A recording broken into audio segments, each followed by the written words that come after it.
Senators, our distinguished guests, may I now call on our Deputy Clerk to introduce our next speaker to us, Ms. Elizabeth Klutse.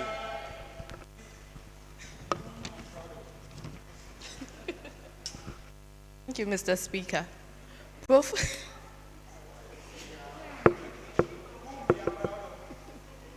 Profile of Mr. Raphael Korda. Raphael Korda is a professional mechanical engineer and senior business improvement specialist with over 15 years of experience in the mining and extractive industries. He specializes in driving organizational change, optimizing processes, and managing multi-million-dollar projects. Over the years, he has built a reputation for delivering innovative solutions that enhance operational efficiency and drive sustainable growth.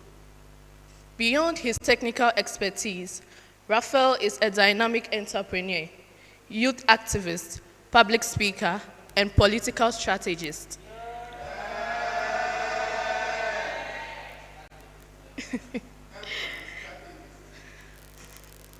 His passion for leadership and development inspired him to contest as a parliamentary aspirant for the whole central constituency under the National Democratic Congress, NDC.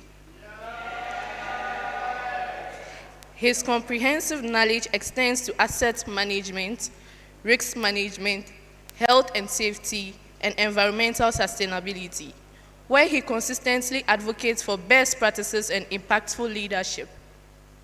Raphael's leadership philosophy is rooted in innovation, teamwork, and strategic planning.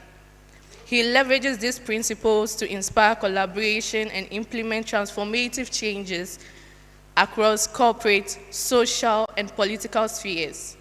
His ability to unite teams and deliver practical, forward-thinking solutions has earned him respect in both professional and community settings. In his personal life, Raphael is a happily married and In his personal life, Raphael is happily married and balances his career with his love for driving, a hobby that reflects his enthusiasm for exploring new horizons.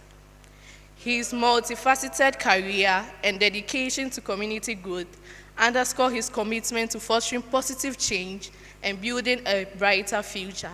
Mr. President, may I now invite Mr. Raphael Korda, our guest of honor, to give the inaugural address. Thank you.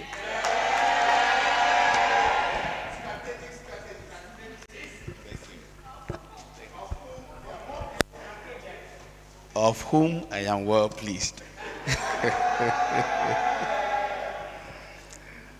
Thank you. Mr. President, Honorable Rights Speaker, Honorable Senators, my senior brother, colleague guest of honor, ladies and gentlemen, fellow Ghanaians.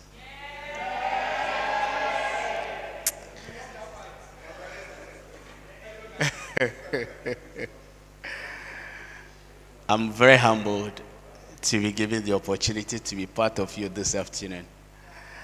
First of all, I would like to congratulate His Excellency John Dramani Mahama.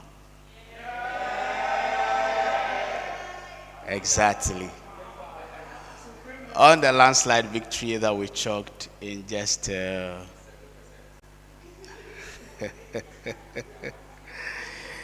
and the just ended national election for the country to reset our country going forward. Before I move on to my speech, I just want to congratulate you once again.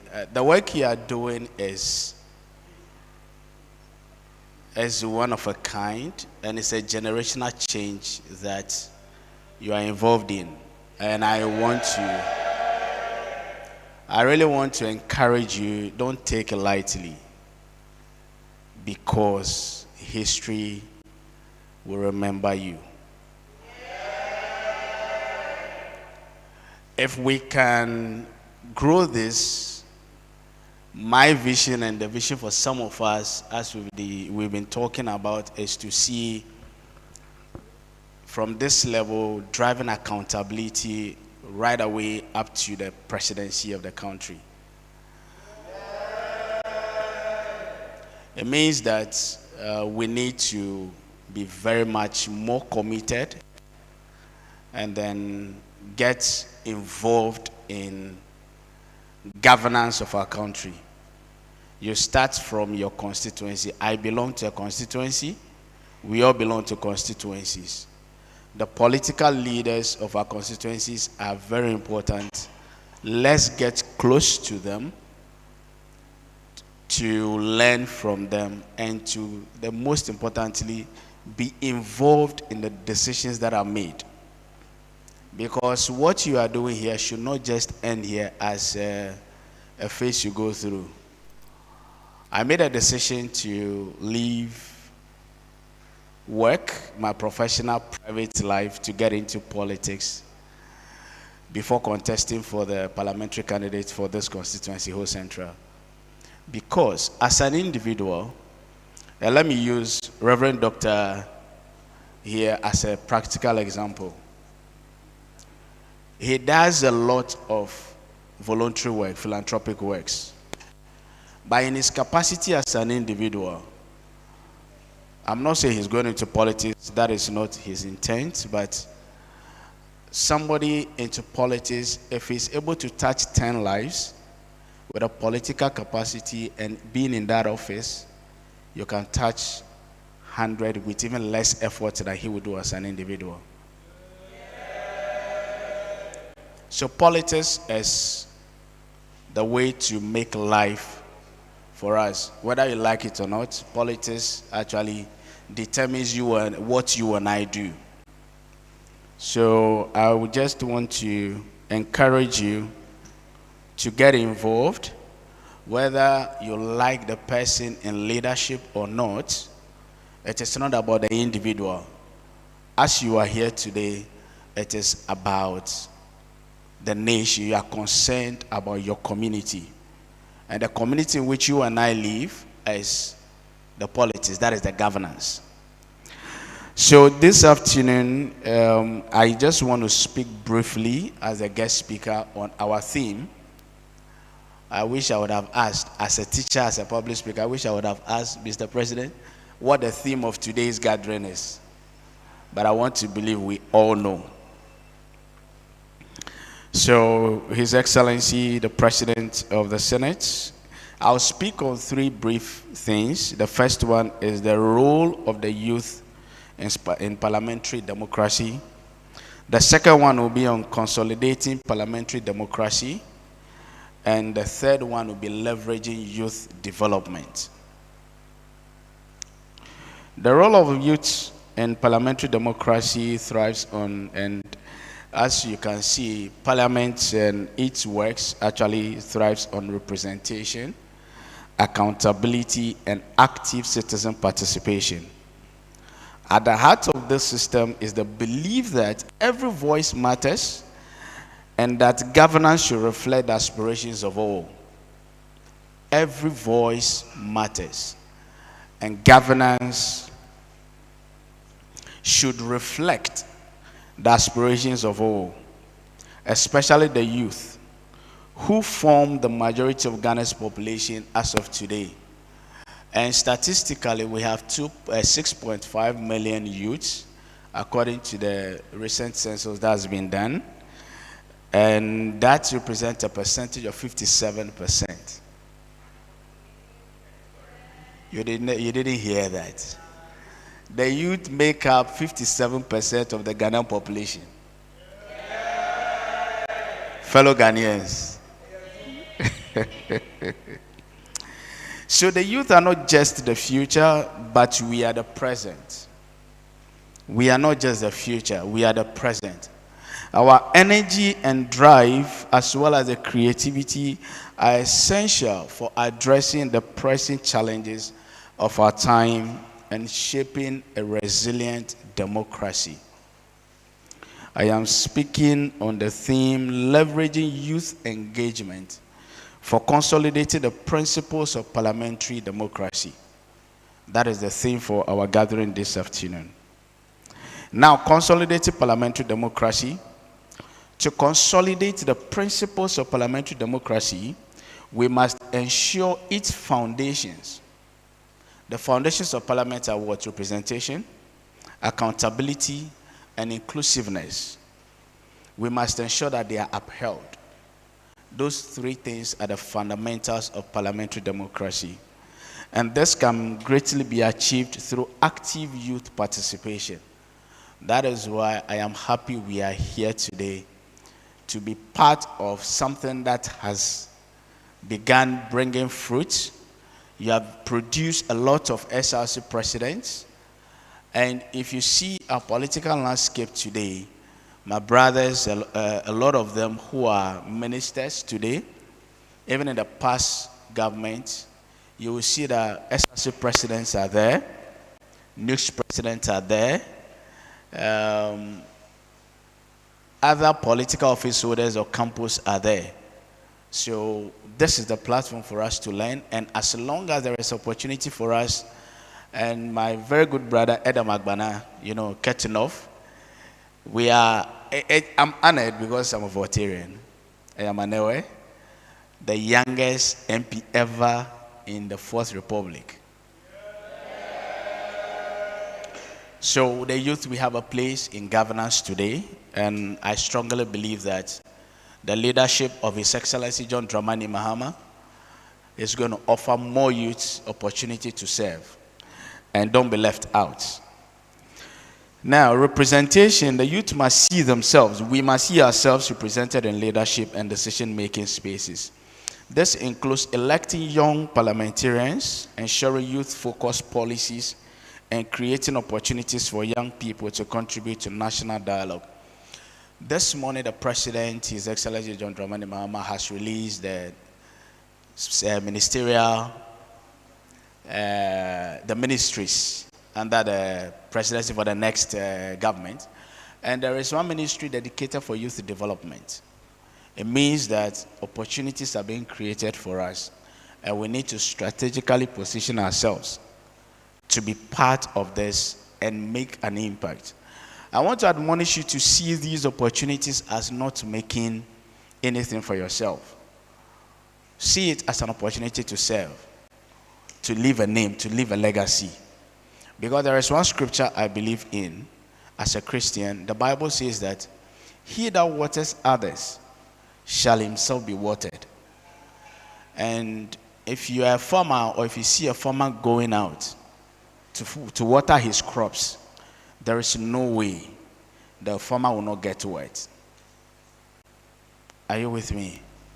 There is no way you'll go out to water your flowers and you will not get wet. That is the service.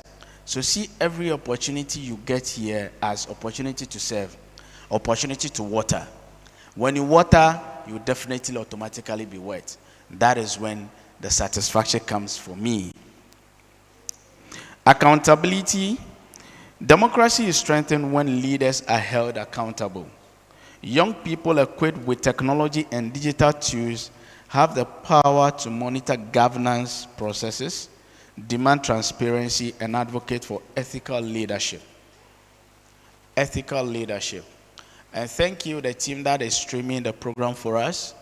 And I just want to say a very big thank you and encourage you. Go ahead.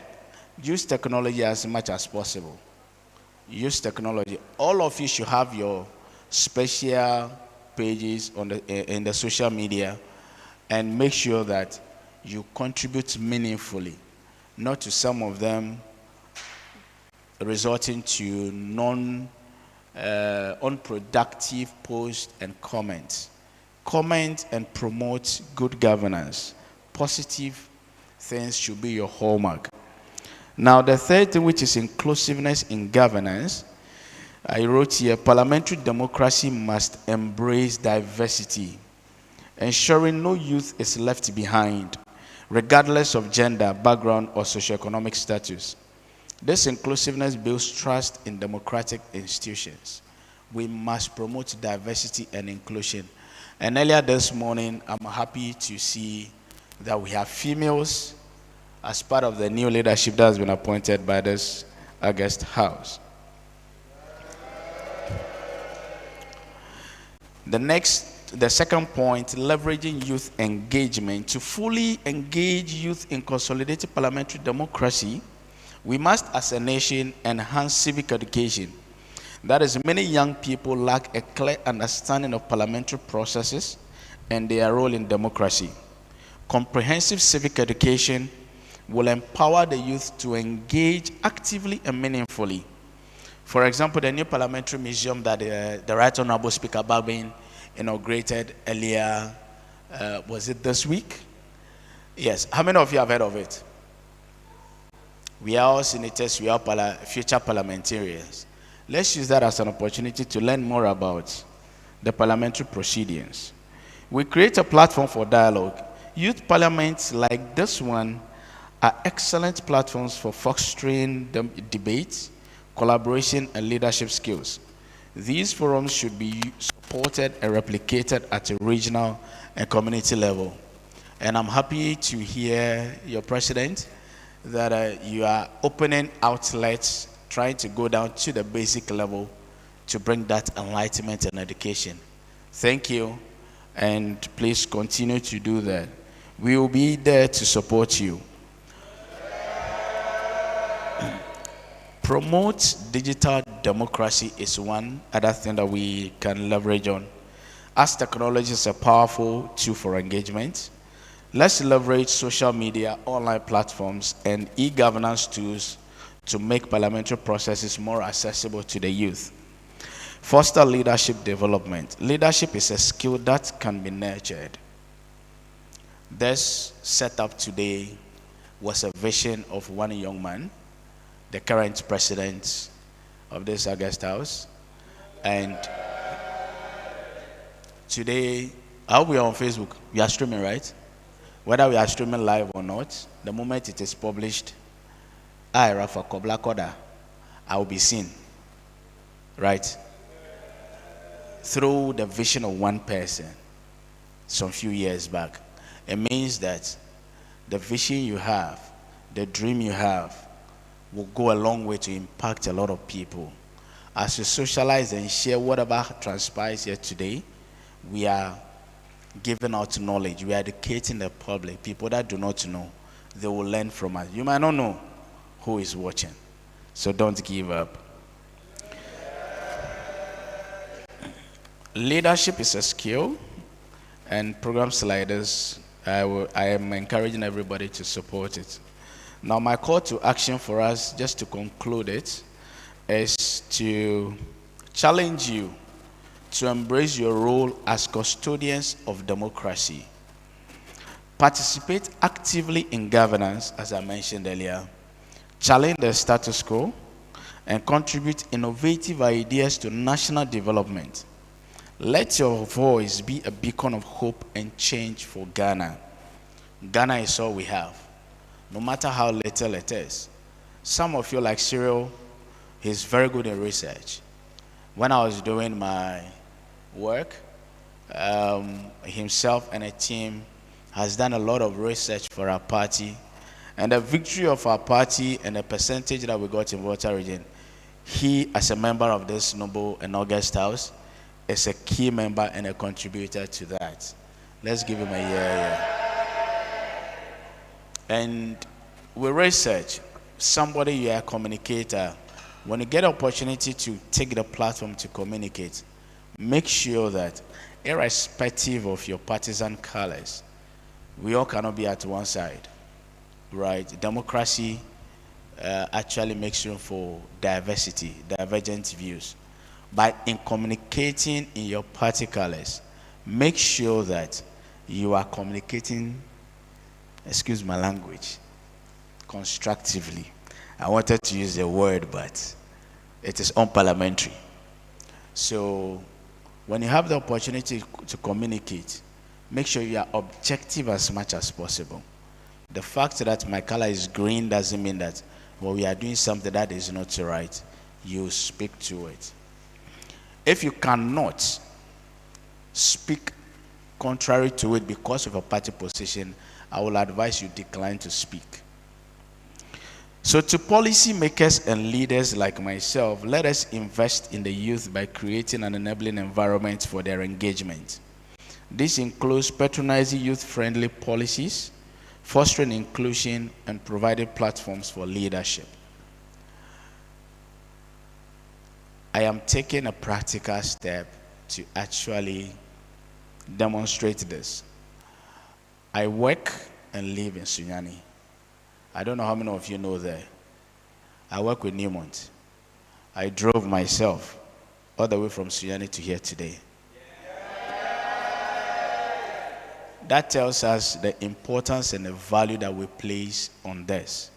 And I am here in the capacity of all the leaders that I work with and all the people that support me.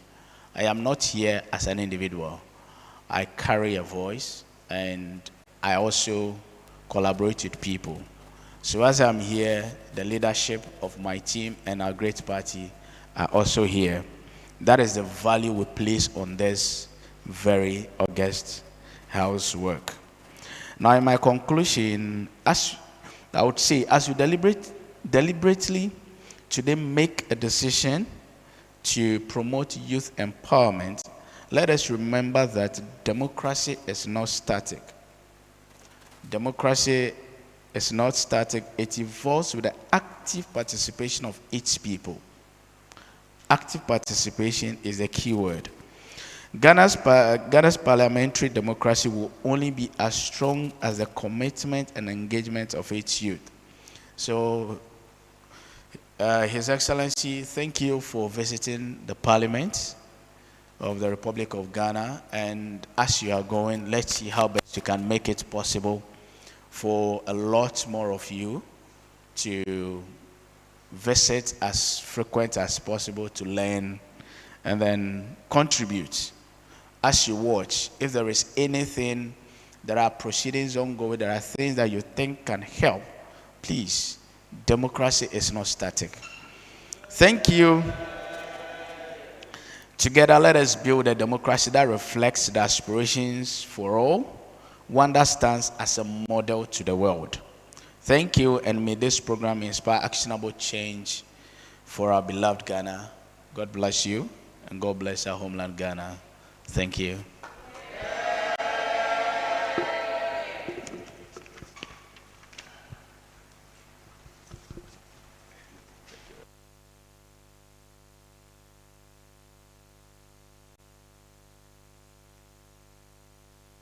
Honorable Senators, I want to thank our guest speaker for his inspiring words. And as he has said, he drove from Kumasi, Sunyani, just to honor our program. And even to talk of Reverend Dr. Adonai, he's a very busy man. I'm sure he had to even pause schedules just to attend to us. And we as a house say a very big thank you to you. For the honor that you have done us to present yourself today. And we are ever grateful to you.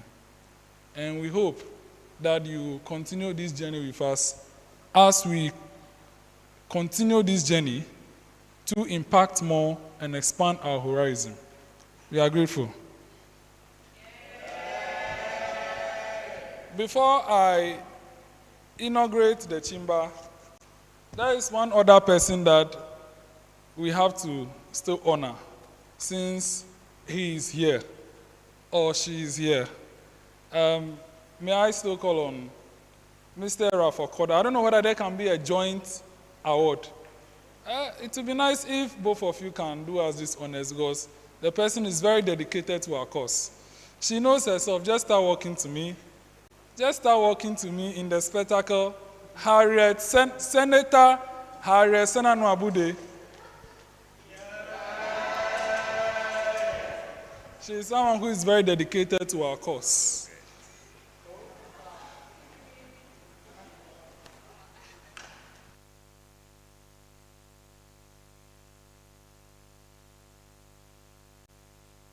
of whom we are proud of.